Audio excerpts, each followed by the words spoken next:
Welcome back. I am Pragya Mishra and I am the AVP of Customer Success and Operations at Courseplay. Courseplay is a 360-degree employee growth platform. So the way we learn is changing. In this third episode of our industry series dialogue, the topic of which is mobile learning, empowering learning on the go, we'll delve into the transformative impact this innovative approach has on an organization and its employees' growth. And to delve deeper into this, we have the versatile Shweta Sharma, who comes with over 20 years of experience in consulting and working with more than 50 organizations. She's currently working as the head of learning and development at Shubham Housing Development Finance Company. And I would love to hear her thoughts on today's topic. Welcome, Shweta. Thank you so much for joining us today. Sure. Thank you so much, Pragya. Thanks for having me here. I'm excited about our discussion, and thanks Courseplay for initiating this. Great. So let's delve into this right away. My first question to you is, what do you think are the core benefits of mobile learning compared to traditional learning, traditional classroom learning? Well, see, I started my career with traditional classroom training methods back in 2003. So I have my inherent love for traditional classroom training. But mobile learning is a fantastic way to reach out to individuals for their personal learning needs, and also to the remote employees, to make them feel more connected with the organization and your headquarters.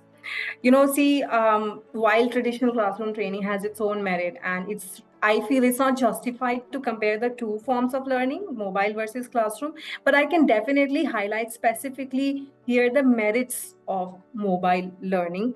I would say mobile learning is specifically great, when an individual has a self-paced personal style to learning, has also an auditory or visual inclination style to learn at their own pace, right?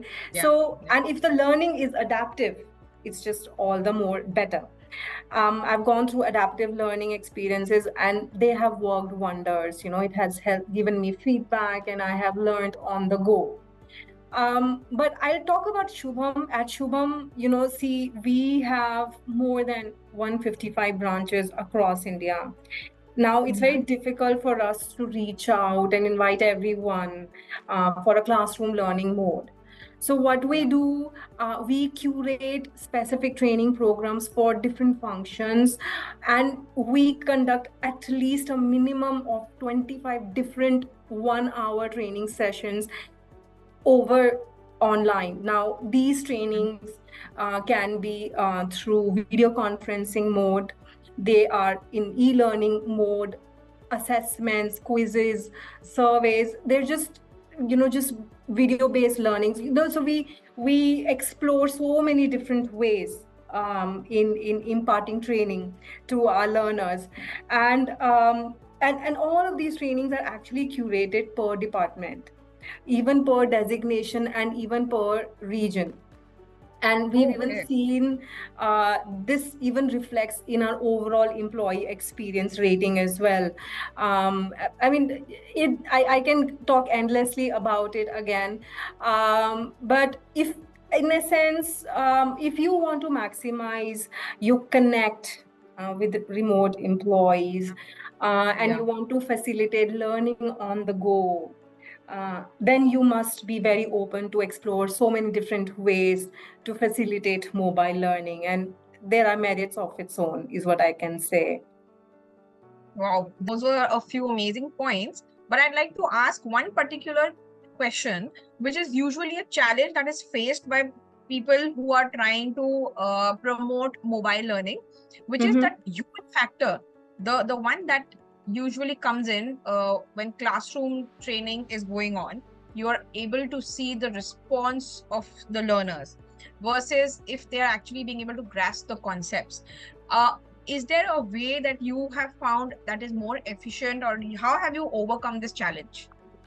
Okay, so I think your question is pointing towards how do you ensure that the learner is engaged Yes. and also present. Am I reading it right? Yes. Yes. Okay, so for engagement, it now really depends on the type of mobile learning you are facilitating. So most of our trainings are over video conference platform, but we also do a lot of e-learning and quizzes, like I was sharing with you. We publish and share a lot of case studies as well per department. So there we make in-house videos. Now, if you want to engage the learner, it depends on the form of learning you are facilitating. So for example, if I just talk about video conference, right?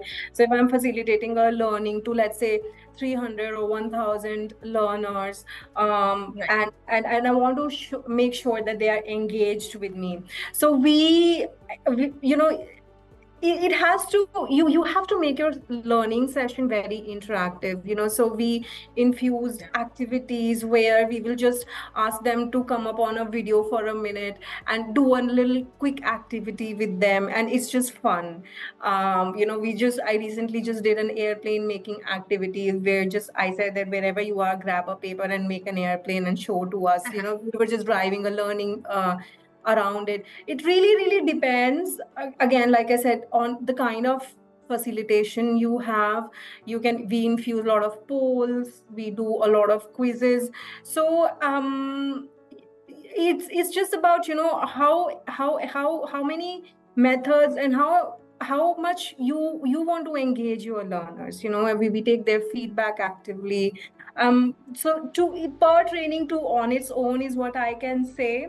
But you have to keep thinking. You have to be curious every time that when you're facilitating this, how will you ensure engagement is there?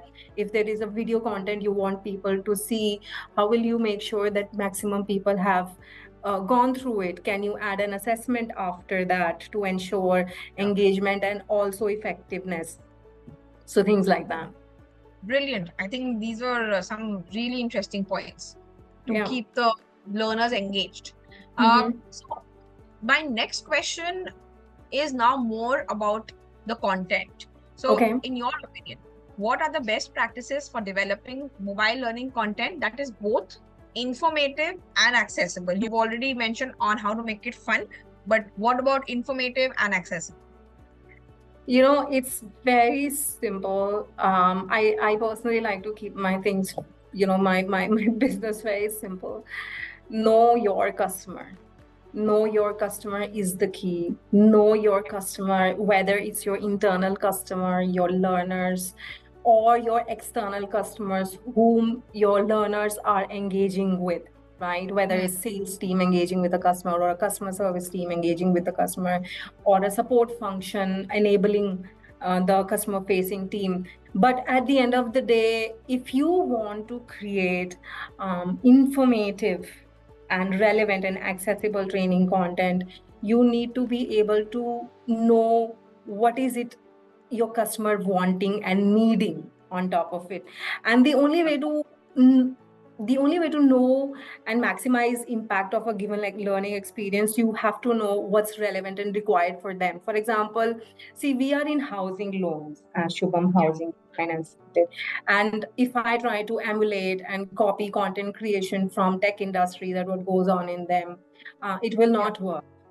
So what works there and may and likely will not even work here, right? So the customers are different, the industry and company is also different, right? So what we also focus a lot on, so to make the learning content efficient, informative, accessible to them, we focus very actively and we work very actively in building credibility with our internal staff, with our internal customers, every department, so that they are very, very open to share their issues with us. So they can just dial us up and tell us that this is what's going on, and it kind of fuels our content there. We capture those moments, we don't let it go at all. It gives us so many content creation ideas, and for example, if they're facing challenges, if I say in closing a sale, right? And what we do is we talk to them at very ground level, and we want to understand where is the bottleneck. We'll Yeah. just dial them up, and we'll try to understand where is the bottleneck for you. And what we do is we also create forums where we help them generate solutions that will add fire to our content making, actually, so that it is relatable to the staff, let's say sales staff, on how to close sales. So at Shubham, we facilitate a lot of even best practice sharing forums on video conferencing platforms, and we actively, like I shared with you, we actively publish case studies also per function, at least per core function. So these case studies range from recognition of high performers, that how they broke through a difficult situation, to even just plain group discussions, that how people are cracking difficult situations, what are difficult situations they are facing, and how they are cracking them. And we are conducting such sessions every month per department. We are like, calendar is so chock-a-block. We also conduct multiple tests, knowledge tests every month, just to help people keep up to date. See, as content creator, you should explore ways to facilitate a certain type of learning on mobile. So you should know that which learning should be facilitated through which platform. So for example, if it's best practice sharing, it's best that you bring people together on a group discussion mode.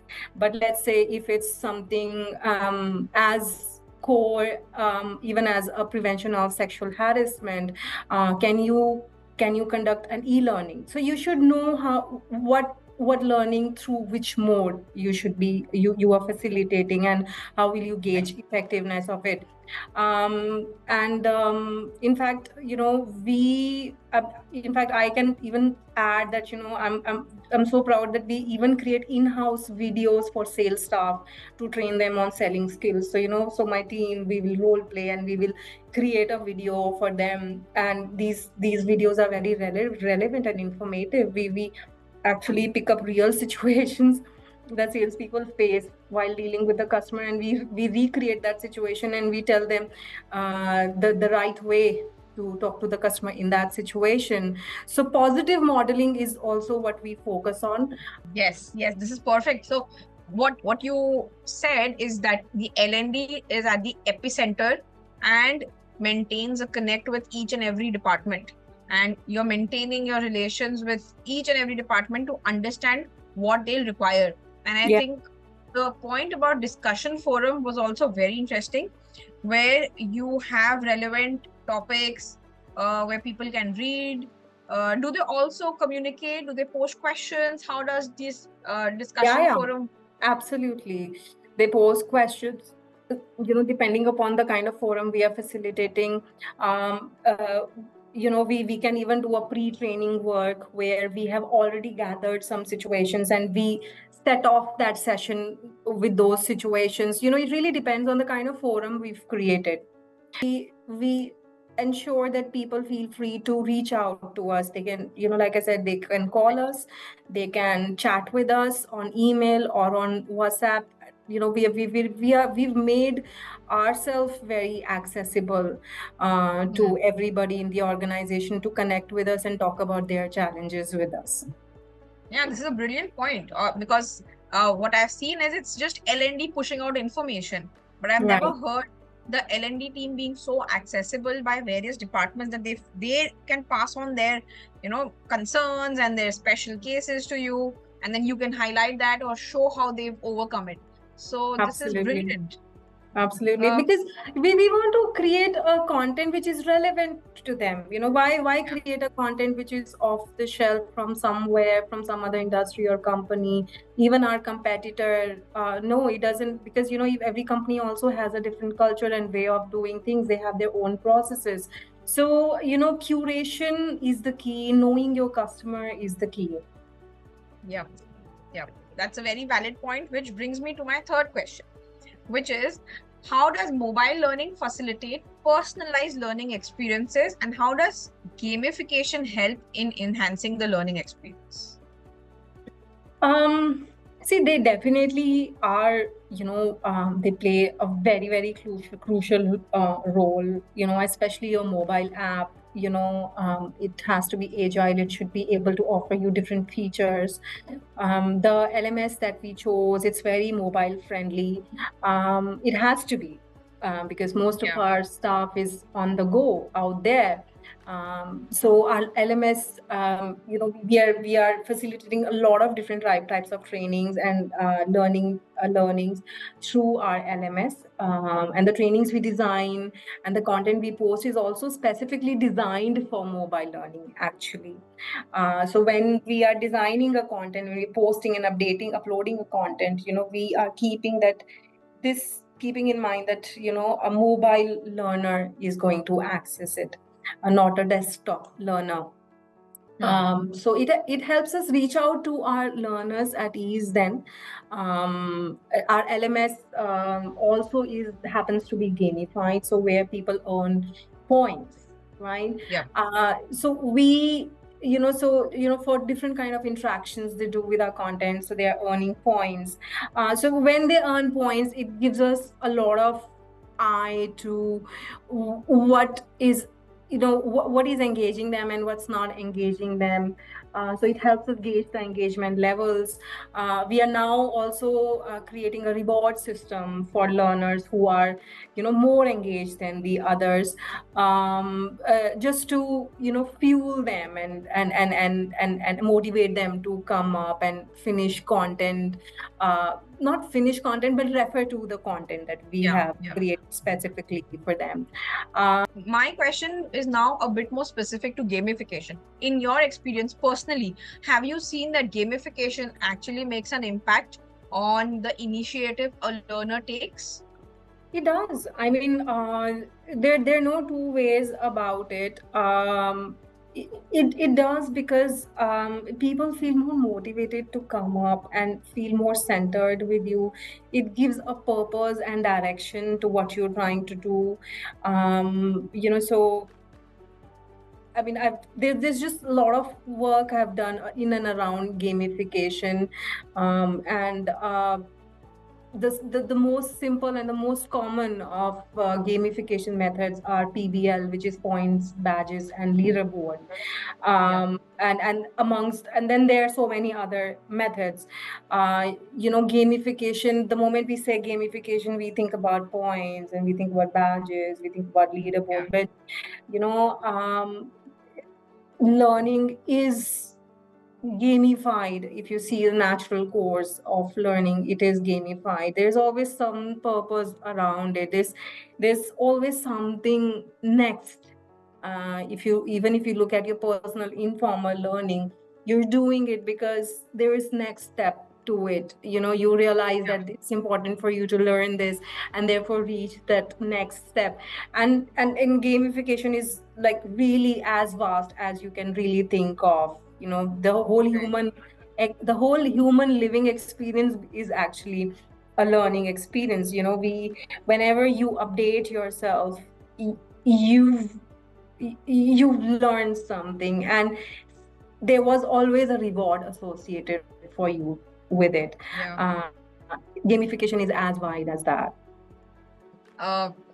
And the way you explained about the fact that every learner is looking at achieving something, and it's not just a new skill but an additional reward point or visibility on their success is an important factor. I mean, everyone wants that recognition. So yeah, thank you for that point. Now again, this, like you said, that there is always something more to it, which brings me to my fourth question. Is, in your experience, what future trends do you foresee in mobile learning, and how should organizations prepare for them? Okay, so so while I'm creating learning experiences, I'm also a learner, and one of the things I practice a lot as a learner is mindfulness, which makes me realize every time that the future belongs to those who have mastered the current. So, see, I have spent like 22 years in the learning and development domain, frankly, Pragya, and I am still counting. I am still learning. There is just so much There's so much we're still doing.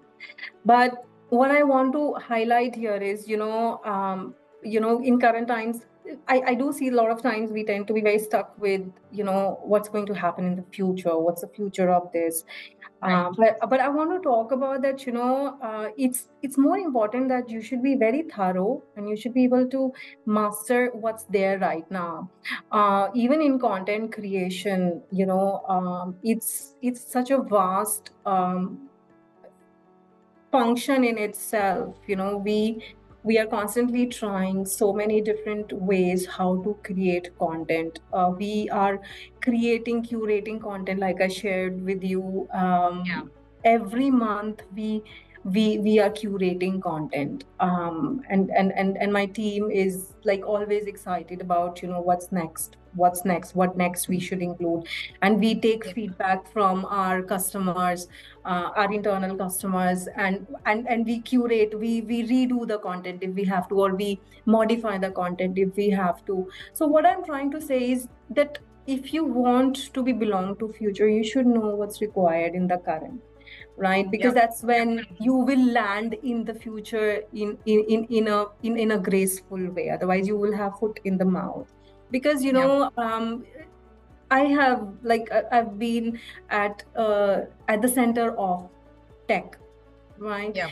And there's just a lot I have explored.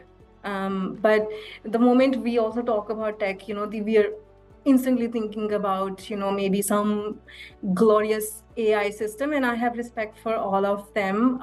But um, you should always be agile with the current, what is required with your company, with your customers right now. Focus on that, so the future will automatically come to you. You will automatically be part of the future. Even right now in Shubham, we are currently exploring how can we be more efficient in gauging our training effectiveness through for the mobile Right. trainings we are doing. And we Yep. are referring to the simple age-old Kirkpatrick model of effectiveness evaluation. And we are coming up with different ways on how can we do this, how can we more refined at that. I have always been stuck with two things in L&D. One is effectiveness evaluation, and second is creating learning experiences that have a direct impact on business. These are my, it's like my motto. It's my go-to act, right? If I can get this right, I'm already in the future. So I hope I Right. answered your question. Yes, yes, very well answered. What I understood from your point is that the fundamentals will remain the same throughout our lives. Right. Throughout history, it has been the same. Probably the way of exploring these fundamentals has changed and evolved, and then AI has come in. But if we stick to the basics and we just focus on measuring and creating impact, we'll be good to go. There, we don't even need to think about the future. Right. So, yeah, thank you so much for answering that. And I feel we've had a very enriching session where you've spoken about, the different sessions that you've created, being at the epicenter, and the learning and development team is not just about content creation. Was a brilliant point that you made. And you've stayed in touch with all your departments. You've been personalizing it. So, we keep focusing on how to personalize content, but you've actually personalized relationships with each departments to understand their core problems.